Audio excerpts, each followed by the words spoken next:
Hello students, goodwill classes में आपका बहुत बहुत स्वागत है।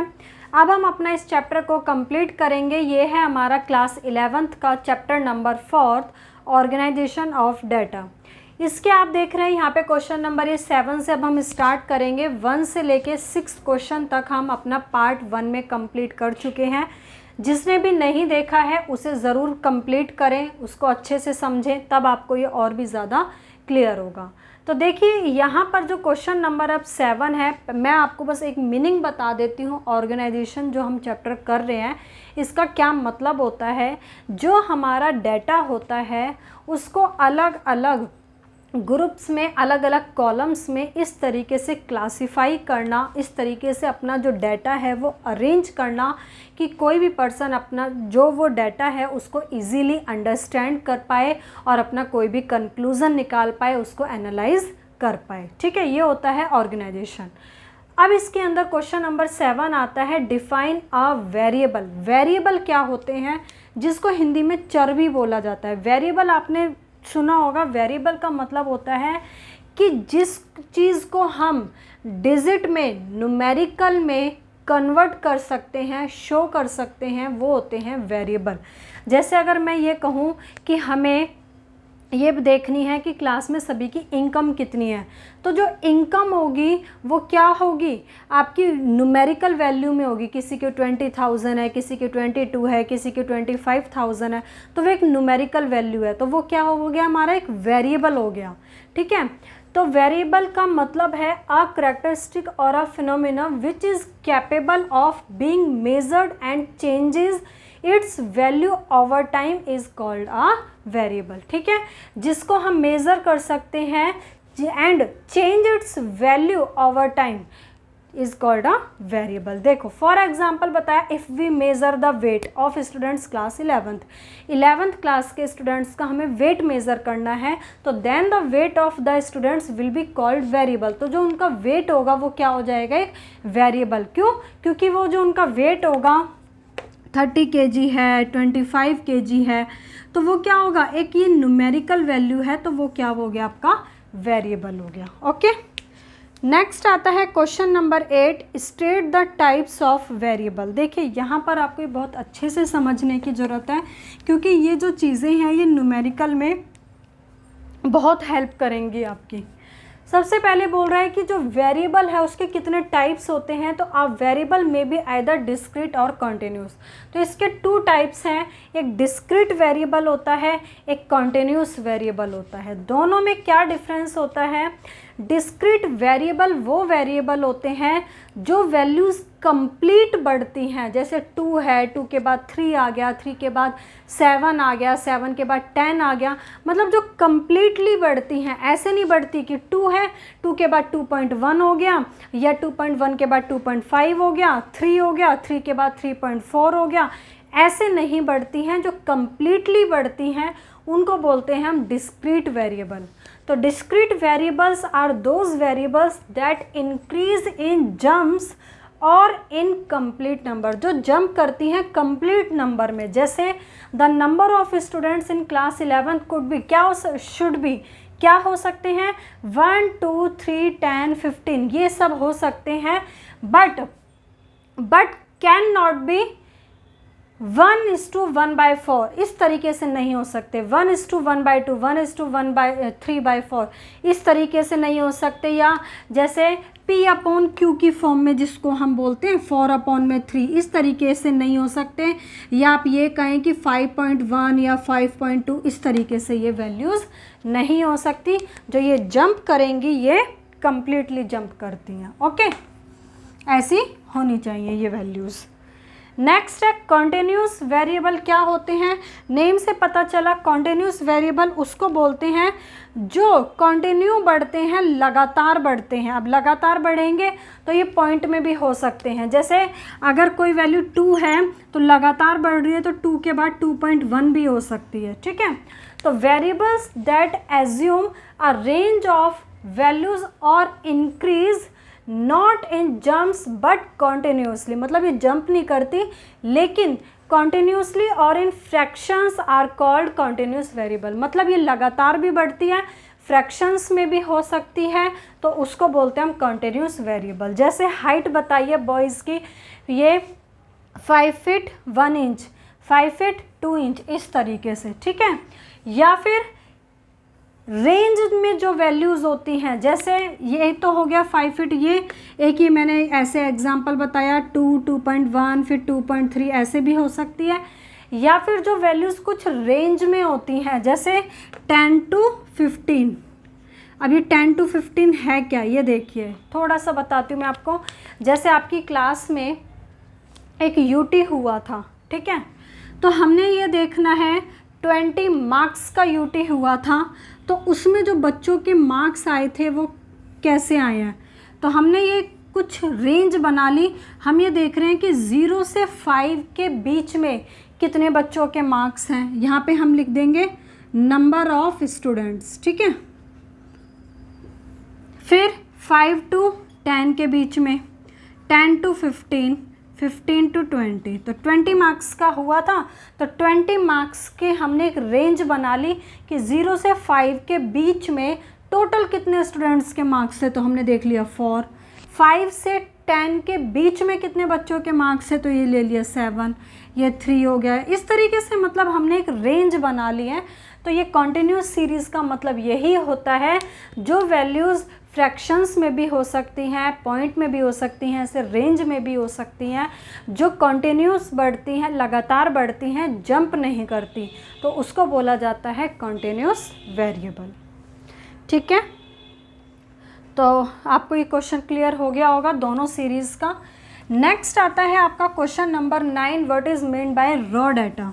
रॉ डाटा देखिए किसको बोला जाता है, जब कोई भी डाटा कलेक्ट होता है तो वो पहले अनऑर्गेनाइज्ड होता है। अनऑर्गेनाइज्ड मतलब उसको अरेंज नहीं किया जाता, पहले वो अनऑर्गेनाइज्ड होता है। जब अरेंज कर दिया जाता है तब वो डाटा ऑर्गेनाइज्ड बन जाता है। तो कहने का मतलब है, जो एक ओरिजिनल डाटा होता है, जैसा हमने कलेक्ट किया उस फॉर्म को, उसी फॉर्म को उसमें बिना चेंज किए, वो क्या कहलाती है, रॉ डाटा। तो a mass of data in its crude या ओरिजिनल फॉर्म में जो होता है is called raw data. It is an unorganised, ये जो डाटा होता है ये अनऑर्गेनाइज्ड होता है पहले। Mass of the various items, these are yet to be organised by the investigator. अभी इस इन्वेस्टिगेटर को इसको ऑर्गेनाइज करने की ज़रूरत भी पड़ती है, बट जो वो पहले अनऑर्गेनाइज्ड वाली सिचुएशन में होता है तो उसको बोलते हैं हम रॉ डाटा, ठीक है। नेक्स्ट आता है question number 10, what is mean by series. Series क्या होती है, देखिए सीरीज़ का मतलब क्या होता है। जैसे क्लास में मान के चलिए 10 स्टूडेंट हैं, 1 2 3 4 5 6 7 8 9 10 स्टूडेंट्स थे, ठीक, सीरियल नंबर है ये, और मैंने उनके मार्क्स लिख दिए। भाई रोल नंबर 1 के 20 मार्क्स का यूटी हुआ था, उसमें से 12 है, किसी के 16 है, किसी के 7 है, किसी के 18 है, किसी के 20 है, किसी के 16 है, 7 है, 9 है, 10 है। इस तरीके से मैंने इनके मार्क्स लिख दिए। तो ये क्या बन गई, एक सीरीज़ बन गई है ना, कि हमने एक सीरीज़ मतलब एक जो डाटा है वो अच्छे से ऐसे प्रेजेंट कर दिया तो वो सीरीज़ बन गई। तो देखिए series refer to those data which are presented in some order and sequence, मतलब जिसको एक ऑर्डर में, एक सीक्वेंस में प्रेजेंट किया जाता है तो वो क्या बन जाती है, सीरीज़। तो मैंने इसको एक ऑर्डर में प्रेजेंट कैसे किया, या तो मैंने इसको ये कह सकते हो रोल नंबर वाइज मैंने डाटा दिखाया, या मैं ऐसे भी दिखा सकती थी पहले जिसके ज़्यादा मार्क्स है, मतलब असेंडिंग ऑर्डर में भी दिखा सकती थी ये डाटा, डिसेंडिंग में भी दिखा सकती थी। तो कहने का मतलब है जो डाटा होता है उसको एक ऑर्डर में या सीक्वेंस में प्रेजेंट किया जाता है तो वो सीरीज़ होती है। अब बता भी रखा है arranging of data in different classes according to a given order is called series, ठीक है। यानी कि अरेंजिंग ऑफ डाटा, जो हम डाटा अरेंज करने का जो होता है उसको अलग अलग क्लासेस में कैसे भी जो भी एक ऑर्डर दिया हुआ है उसके अकॉर्डिंग उसको हम प्रेजेंट करते हैं तो वो सीरीज़ होती है। Raw data are classified in the form of series, ठीक है। जो रॉ डाटा होता है, रॉ डाटा अभी जो हमने पढ़ा था क्या होता है, पहले वो रॉ डाटा जो होता है वो अनऑर्गेनाइज्ड होता है, फिर उसको हम ऑर्गेनाइज करते हुए अच्छे से कॉलम्स में उसको डिवाइड कर देते हैं, तो यानी कि वो एक सीरीज़ बन जाती है, ठीक है।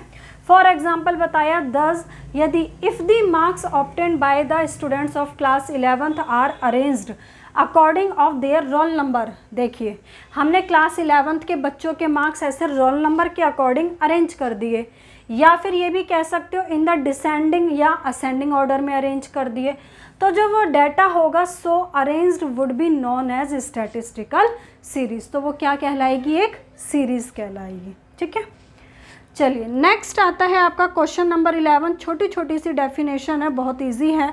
डिफाइन आ यूनिवेरिएट क्या होता है, बाईवेरिएट क्या होता है और मल्टीवेरिएट क्या होता है। देखिए यूनि का मतलब क्या होता है, एक ही होता है ना। तो यूनिवेरिएट का मतलब होता है जैसे हम कोई डाटा कलेक्ट कर रहे हैं उसमें ओनली वन वेरिएबल को ही प्रेजेंट किया जा रहा है, तो वो होता है यूनिवेरिएट। जैसे हमें क्लास में बच्चों की देखनी है हाइट कितनी है, ओनली हाइट मेज़र की जा रही है, तो वो होगा यूनिवेरिएट। या फिर ओनली इनकम मेज़र की, इनकम को मतलब देखा जा रहा है कि सभी बच्चों की इनकम कितनी है, सिर्फ इनकम को ही लिया जा रहा है, तो वो क्या है, एक यूनिवेरिएट है। तो univariate refers to a series of statistical data with, देखिए यहाँ लिखा भी है विद वन वेरिएबल ओनली, इसमें ओनली एक ही वेरिएबल होता है। जैसे बताया the data on income of the household of a particular region, यानी कि हमने सभी की क्या ली, सिर्फ इनकम को लिया है। बाईवेरिएट का मतलब होता है जिसमें हम दो वेरिएबल को दिखाते हैं। अब दो वेरिएबल में क्या होगा, इनकम के साथ हम सभी के एक्सपेंडिचर को भी दिखा सकते हैं। तो bivariate refers to a series of statistical data with two variables होते हैं। जैसे हमने यहाँ पे क्या लिया, इनकम के साथ साथ हमने सभी बच्चों का एक्सपेंडिचर भी देखा कि कितना है, तो वो हो गया आपका बाईवेरिएट। मल्टीवेरिएट क्या होता है, जिसमें दो से ज़्यादा वेरिएबल हो, मतलब 3 या 3 से ज़्यादा कितने भी हो सकते हैं, उसको बोला जाता है मल्टीवेरिएट। तो multivariate refers to a series of statistical data with many, या फिर बता भी रखा है मोर देन 2, 2 से ज़्यादा कितने भी हो सकते हैं वेरिएबल, उसको बोलते हैं मल्टीवेरिएट, ठीक है। एग्जाम्पल नीचे बताया है कि जैसे हमने देखा एज, सेक्स, एजुकेशन, इनकम, कई सारी चीज़ों को दिखा दिया, तो वो क्या बन गया आपका, मल्टीवेरिएट बन गया। तो तीनों डेफिनेशन आपको क्लियर हो गई होंगी, यूनिवेरिएट, बाईवेरिएट और मल्टीवेरिएट। तो चलो नेक्स्ट क्वेश्चन करते हैं, क्वेश्चन नंबर 12 करेंगे।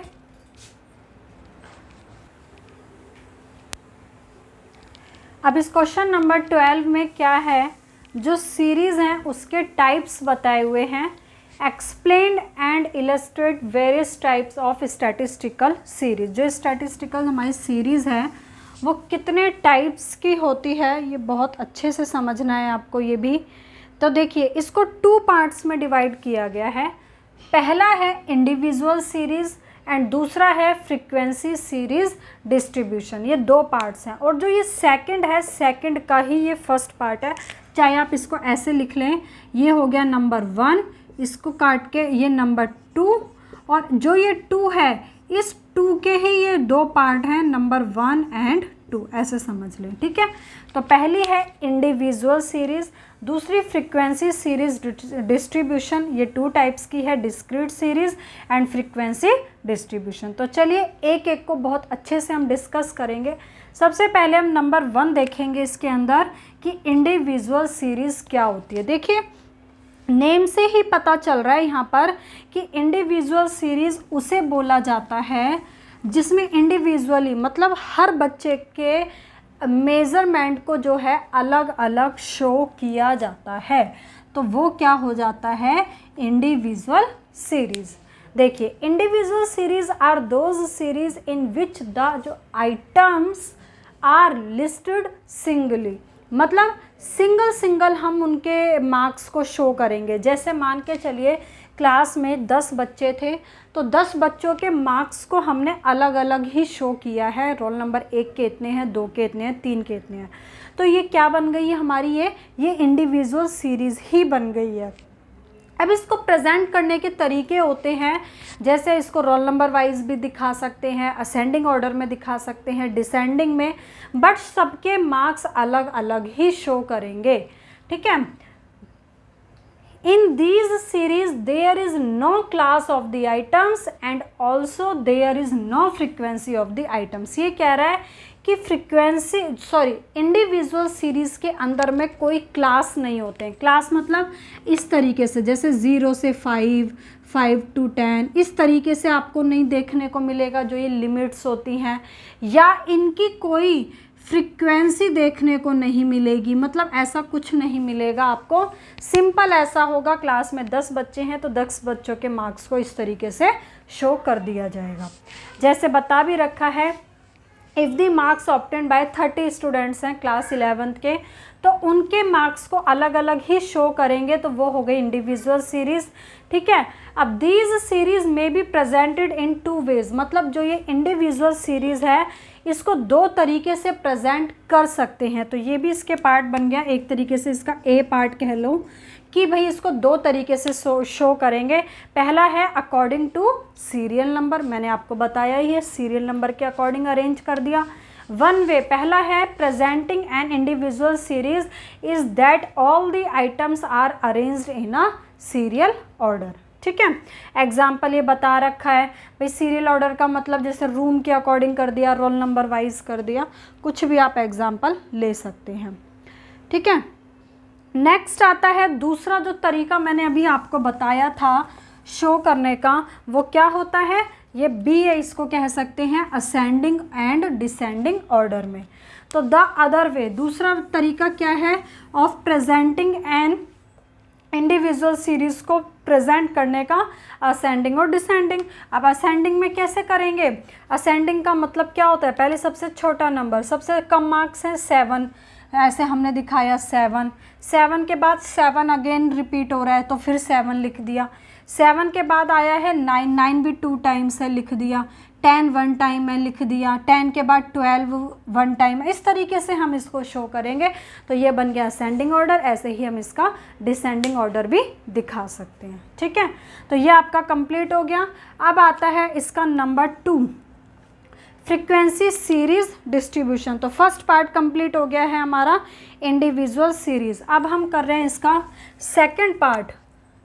कौन सा था ये, part number 2, frequency series distribution. अभी स्टार्टिंग में देखा था फ्रीक्वेंसी सीरीज जो होती है ये 2 टाइप्स की होती है, 2 इसके वेज होते हैं प्रेजेंट करने के। सबसे पहला अब हम देखेंगे कि डिस्क्रीट सीरीज और फ्रीक्वेंसी एरे। ये जो सेकंड पार्ट था, सेकंड का ही ये फर्स्ट पार्ट है ना, सेकंड का ये फर्स्ट पार्ट है, डिस्क्रीट सीरीज और फ्रीक्वेंसी एरे। तो ध्यान से समझिए क्या होती है।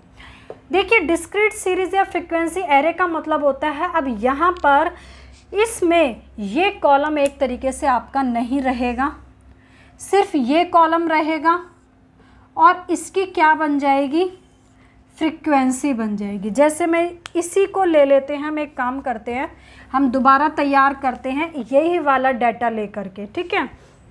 तो यही वाला डाटा लेके अगर हम दोबारा तैयार करेंगे इसको, तो ये मैं आपकी कौन सी सीरीज़ बना के दिखा रही हूँ, डिस्क्रीट सीरीज़। तो डिस्क्रीट सीरीज़ वो होती है जिसमें एग्जैक्टली हर एक की जो मेज़रमेंट है उसको प्रेजेंट नहीं किया जाता, उन चीज़ों को फ्रीक्वेंसी में प्रेजेंट किया जाता है। कैसे, पहले समझते हैं फिर डेफिनेशन पे आएंगे। जैसे मैंने यहाँ पे लिखे मार्क्स, क्या लिखे, मार्क्स, और यहाँ लिख दिए मैंने नंबर ऑफ स्टूडेंट्स, या फिर आप ये भी कह सकते हैं ये फ्रीक्वेंसी है। ठीक है, क्या है ये, फ्रीक्वेंसी।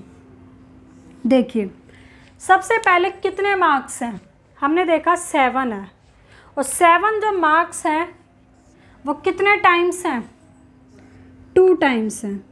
भाई क्लास में एक यूटी हुआ था 20 नंबर का, जिसमें से 1 2 3 4 5 6 किसी के मार्क्स नहीं आए, 7 मार्क्स आए हैं, वो भी कितने बच्चों के, 2 बच्चों के।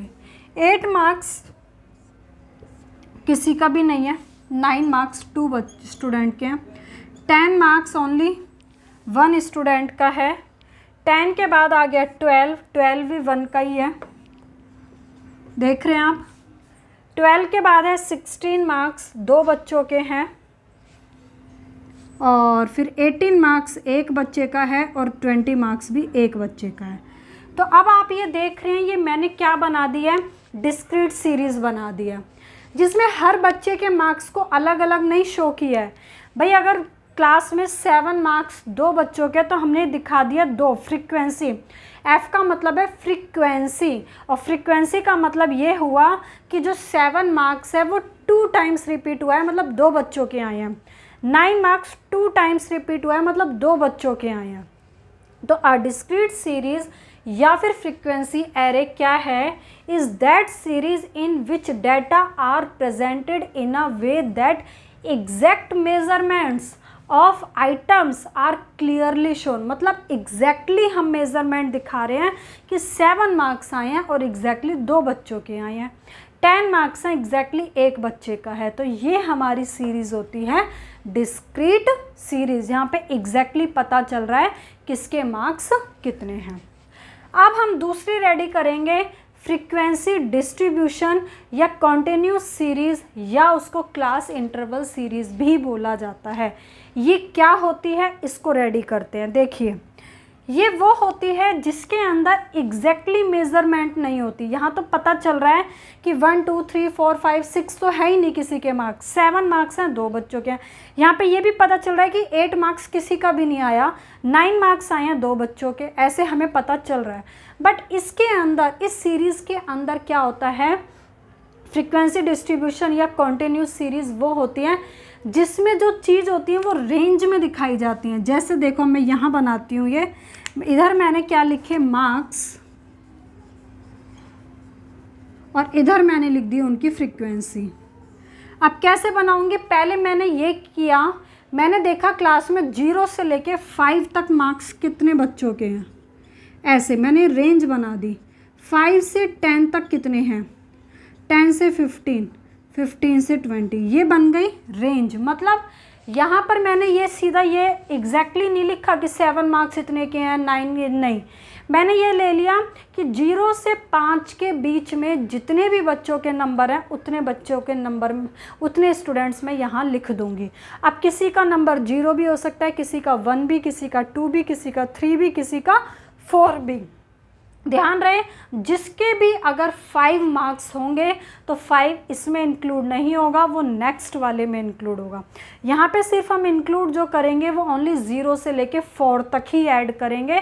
5 हम नेक्स्ट में ऐड करेंगे, यहाँ 5 से 9 ऐड करेंगे, 10 इसमें ऐड होगा, 10 से 14 तक ही ऐड होगा, 15 इसमें ऐड होगा, और यहाँ पे 15 से पूरा 20 ही ले लेंगे क्योंकि लास्ट है वो। ठीक है, ये बात अभी आगे भी रिपीट होगी, जब मैं पार्ट 3 बनाऊंगी उसमें एक क्वेश्चन आएगा जहाँ पे बहुत अच्छे से सीरीज़ को डिस्कस किया जाएगा। ठीक है, तो अब 0 से लेके 4 तक कितने बच्चों के मार्क्स है, तो भाई 0 से 4 तक तो आए ही नहीं क्योंकि स्टार्टिंग के 7 मार्क्स आए थे, तो हम यहाँ पे लिख दिए हमने 0, एक भी बच्चे का मार्क्स नहीं है।